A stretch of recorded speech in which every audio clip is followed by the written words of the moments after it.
तो गाइस मैं हूं आयुष और आप देख रहे हैं रेसल इंडिया। स्वागत है आपका आज की इस वीडियो में। और भाई ये मैंने जरूर प्रिडिक्ट करा था कि ब्रॉक लेसनर समर स्लैम में आ सकते हैं कल अपनी वीडियो के अंदर, लेकिन एक baby face ponytail beard वाला ब्रॉक लेसनर आज हमें देखने को मिलेगा। ये किसी ने नहीं सोचा था। Absolutely fantastic. मतलब भाई इतने सालों से the beast incarnate Brock Lesnar को हम देख रहे हैं और ये बेबी फेस ब्रॉक लेसनर शायद लोग भूल ही चुके थे कि एग्जिस्ट करता है। भाई ब्रॉक को भी बोलना आता है, वो गूंगा नहीं है, पॉल हेमन साथ में ना भी हो। और ब्रॉक लेसनर को लोगों के साथ ऐसे सेलिब्रेट करते हुए देख के, लोगों को चीयर अप करते हुए देख के भाई बहुत अजीब सा फील हुआ। लेकिन क्या कमाल की मोमेंट थी, बहुत सारी बढ़िया मोमेंट्स और टाइटल चेंजेस, शॉकिंग रिटर्न, सब कुछ आज जैम पैक्ड समर स्लैम के अंदर। तो सारी चीजों के बारे में हम बात करेंगे, कहीं पे जाने की जरूरत नहीं है भाई, कमेंट्स में जाना है सिर्फ और वहां पे अपनी एक्साइटमेंट और ओपिनियन सब कुछ शेयर करना है। तो बहुत सारी चीजें मैच बाय मैच बात करते हैं। जो पहला मैच हमें देखने को मिला वो था guys for the kick off show, और यहाँ पे बिग ई ने हरा दिया कॉर्बिन को। अगर मैं सच बताऊं तो मैं इतनी जल्दी भाई उठा नहीं था और मैंने मैच देखा नहीं है, लेकिन बिग ई ने कॉर्बिन को हरा दिया। मैं आप पे छोड़ रहा हूं, मुझे जाके बताएं जिन्होंने देखा है आखिर ये मैच कैसा था। लेकिन जो मेन शो था वो स्टार्ट होता है रॉ टैग टीम टाइटल्स के मैच से, यानी कि AJ Styles and Omos against Randy Orton and riddle RK Bro. और यहाँ पे जो एलिजाइंट स्टेडियम था इसकी लुक काफी बढ़िया थी। रैंप थोड़ी इस बार डिफरेंट टाइप की थी भाई, एक पूरा घूम के रिंग तक पहुंच रही थी। तो मैं उन लोगों के लिए थोड़ा बैड फील कर रहा हूं जो कि एक्चुअली में एंट्रेंस वाली साइड पे सीट लेके आए थे, क्योंकि भाई उनको तो रिंग दिख ही नहीं रही थी। तो उन्होंने बाकी शो कहां पे देखा, स्क्रीन पे देखा, तो उनके लिए थोड़ा सा बुरा लगा। लेकिन एंट्रेंस इज डेफिनेटली उन्होंने पास से देख ली।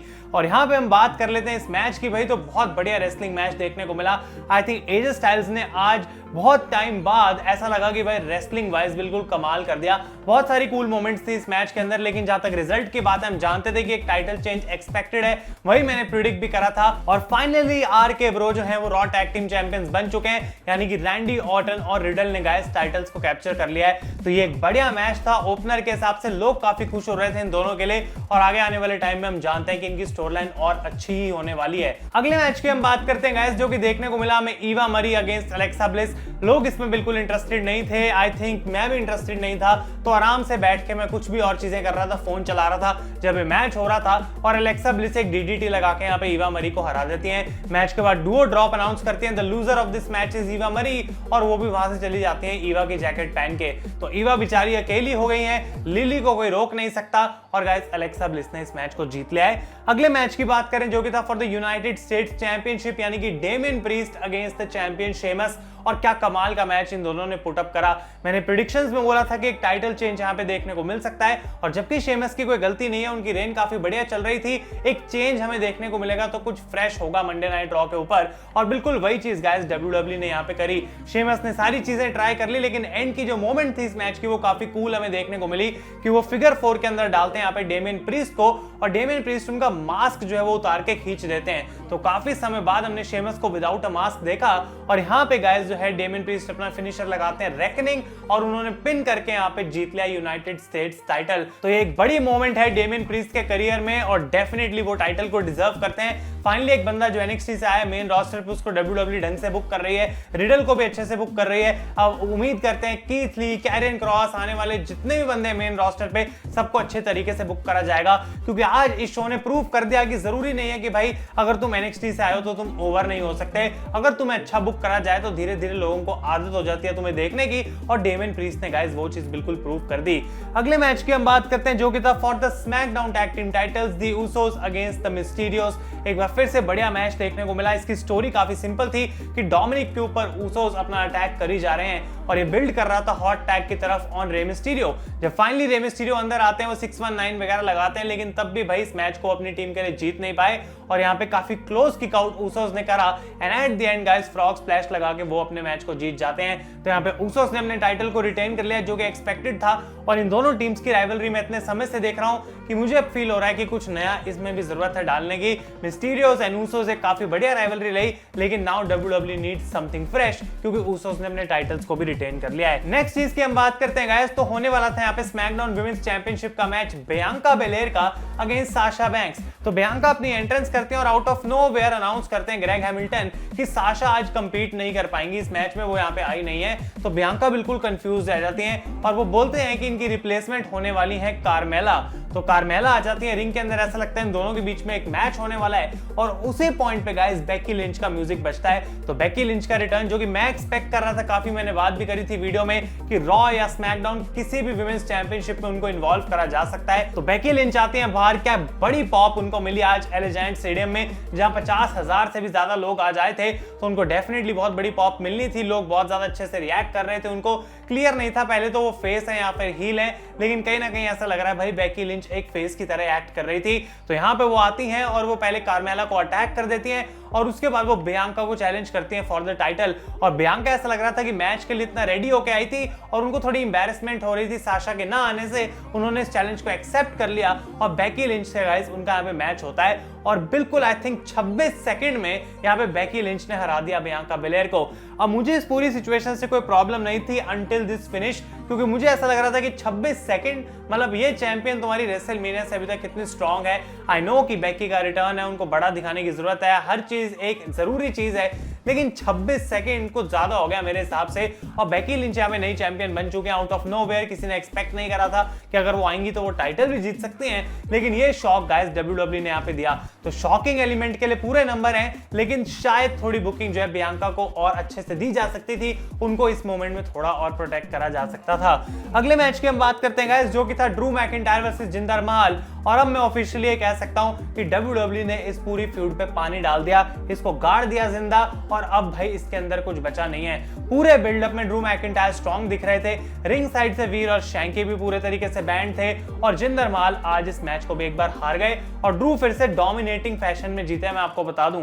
और मैच के बाद भी जब वीर और शैंकी बाहर आते हैं तो ड्रू मैकिंटायर अपनी स्वॉर्ड निकाल के फिर उनको वहां से भगा देते हैं। मतलब स्टार्ट पॉइंट से लेके एंड पॉइंट तक सिर्फ एक ही यहाँ पे बंदा था जो कि जीतने वाला था और वो थे ड्रू मैकिंटायर। मैंने प्रेडिक्ट करा था कि जिंदर जीतेंगे, क्योंकि मुझे लगा था कि भाई शायद डब्ल्यूडब्ल्यू उनको फाइनली थोड़ा मोमेंटम तो दे, लेकिन यहाँ पे ऐसा कुछ हुआ नहीं है और ड्रू मैकिंटायर ने डिस्ट्रॉय कर दिया जिंदर महल को। कोई रीजन नहीं है इस फ्यूड का आगे कंटिन्यू होने का, क्योंकि अब बिल्कुल भी जिंदर बिलीवेबल नहीं लग रहे हैं। अगले मैच की हम बात करते हैं गाइस, तो ये था triple threat match for the Raw women's championship. Rhea Ripley, Charlotte Flair and Nikki Ash. और अगर मैं सच बताऊं तो आई थिंक ये मैच मुझे काफी अच्छा लगा। ये बोलूंगा नहीं कि बेकार था, बोरिंग था, इंटरेस्ट नहीं था, जो कि नहीं था, लेकिन मैच में देखने के बाद थोड़ा इंटरेस्ट बना, उस पर मैंने अपनी आंखें बनाई और ओवरऑल रेसलिंग वाइज एक अच्छा मैच था। शार्लेट फ्लेयर को डोमिनेट करने का मौका मिला, रिया रिप्ली को डोमिनेट करने का मौका मिला।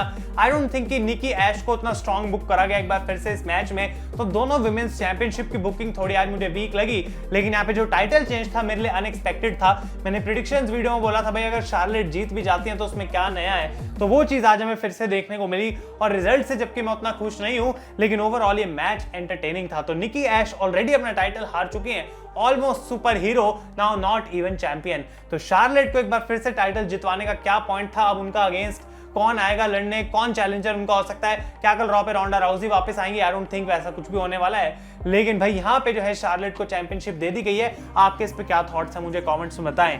इसके बाद हम बात करते हैं गाइस, तो probably match of the night का काफी क्लोज एक कंटेंडर बनेगा और यह है Edge against Seth Rollins. And my god what a match! मतलब इन लोगों ने मतलब आके बोल दिया, एज कह रहे हैं भाई मैं 50 साल का ही तो हूं, तो क्या हुआ? मतलब ऐसा लग रहा है कि रिटायरमेंट से पहले एज इतने अच्छे मैच नहीं देते थे जितने अब दे रहे हैं, विच इज फिनोमिनल। और यहाँ पे उनके एंट्रेंस होती है half brood half rated R, और मुझे वो बहुत पसंद आया कि पहले ब्रूड की तरह आए, फिर बाकी के एंट्रेंस रेटेड आर की तरह करी, रैंप को अच्छे से यूज करा उन्होंने, तो ये एक बढ़िया बात थी। और आज पता नहीं क्यों शो में पायरो नहीं था, तो वो थोड़ा अजीब था। आई थिंक क्लोज रूफ था, उसकी वजह से पायरो लगाना अलाउड ही नहीं होगा वहां पे।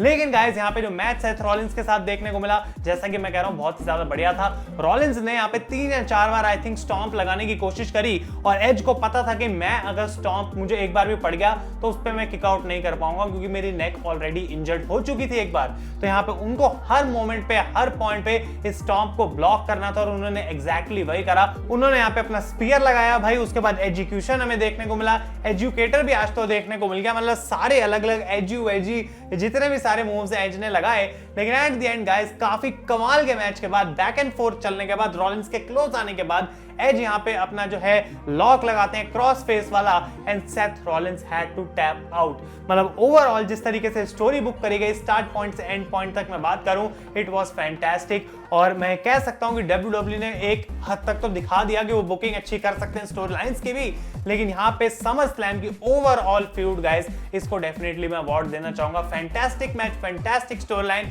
और एज को एक मच नीडेड विक्ट्री चाहिए थी, जो कि उनको आज समर स्लैम में मिल गई है। अगली चीज की बात करते हैं तो फटाफट से भाई ड्रिप स्टिक 2000 लेके आ जाते हैं रिंग में जॉन मॉरिसन और मिज। ये उनकी नई इन्वेंशन है, लेकिन वो चोरी हो गई है अपेरेंटली, और वो चुरा ली है जेवियर वुड्स ने। यहाँ पे आके बैक एंड फोर्थ करते हैं और जेवियर नहला देते हैं पूरा पिचकारी से भाई यहाँ पे मिज और मॉरिसन को। आई थिंक ये कोई प्रमोशन थी, स्पॉन्सर के लिए उन्होंने करा, जो कि सेगमेंट मेरे हिसाब से। अगले मैच की हम बात करते हैं गाइस, जो कि था for the WWE championship Bobby Lashley against Goldberg. और भाई इस मैच की एंडिंग भले ही ये क्या थी, मतलब कुछ लॉजिक नहीं लगा, और डेफिनेटली मुझे लगता है कि इन दोनों का रीमैच होने वाला है, क्योंकि पहले मैच, अगर मैं सिंपल सी बात बोलूं और शायद आप लोग एग्री ना करें, लेकिन गोल्डबर्ग के जितने भी पहले मैचेस हमने देखे उनमें से one of the better matches था।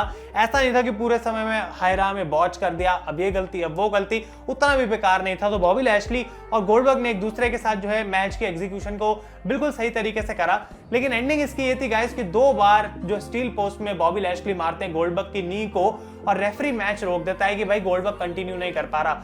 अब आई डोंट थिंक कि ये कोई गोल्डबर्ग को सच में इंजरी हुई है, क्योंकि मुझे ऐसा नहीं लग रहा है। अगर हुई है तो सैड न्यूज है कि ये बुकिंग एक्चुअली में वैसी नहीं हो पाई जैसे कि प्लान थी। लेकिन गाइस रेफरी इस मैच को रोकता है, बॉबी लैशली जीत जाते हैं, और मैच के बाद लैशली चेयर से अटैक करते हैं गोल्डबर्ग को, और उसके बाद यहाँ पे उनके बेटे आ जाते हैं गेज गोल्डबर्ग, और वो बॉबी लैशली को अटैक करने की कोशिश तो करते हैं, लेकिन उनको भी हर्ट लॉक के अंदर डाल दिया जाता है। तो आई थिंक ये पूरा का पूरा एक रीमैच के लिए सेटअप हो रहा है, और वो रीमैच कब होगा मैं आपको अभी बता दूं, एट सऊदी अरेबिया, क्योंकि WWE जा रही है, अक्टूबर में ऑफिशियली अनाउंस कर दिया है, और भाई वो चीज आई थिंक वहां पे होने वाली है। गोल्डबर्ग के कॉन्ट्रैक्ट में 2 ही मैच बचे थे, अब शायद तीसरा भी निकल के कहीं ना कहीं से आ रहा है, और वो सऊदी अरेबिया वाला जो पैसा है वो तो भाई गोल्डबर्ग बिल्कुल छोड़ते नहीं है। तो ये चीज काफी इंटरेस्टिंग होगी देखनी गाइस यहाँ पे क्या होता है। लेकिन फाइनली हम बात करते हैं शो के मेन इवेंट की गाइस, जो कि था Roman Reigns versus John Cena.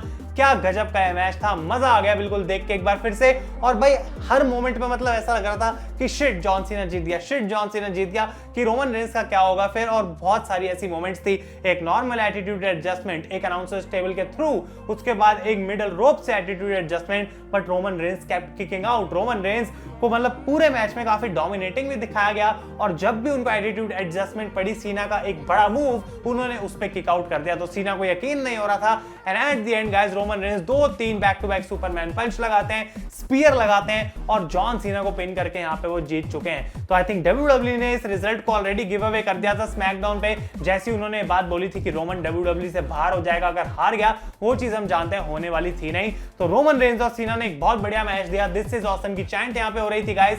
और मैच के बाद जब सुनने को मिला ब्रॉक लेसनर की ट्यून, तो भाई मैं तो पागल हो गया, क्योंकि मुझे एक्सपेक्टेड नहीं था कि ब्रॉक लेसनर को WWE लाएगी, लेकिन वो ले आए। और बीस्ट वाला ब्रॉक लेसनर नहीं भाई, ये तो एक अलग ही वर्जन है ब्रॉक लेसनर का, पोनी टेल बियर्ड वाला ब्रॉक लेसनर, जो कि बहुत ही ज्यादा खतरनाक लग रहा है। क्या मतलब ऐसा जानवर सा फीलिंग लग रही थी भाई ब्रॉक लेसनर को देख के, और भी बढ़ गई है बॉडी ऐसा लग रहा है, तो बहुत ही ज्यादा मस्त था। और पॉल हेमन का रिएक्शन यहाँ पे देखने वाला था कि भाई मैं तो गंदा फंस गया हूं।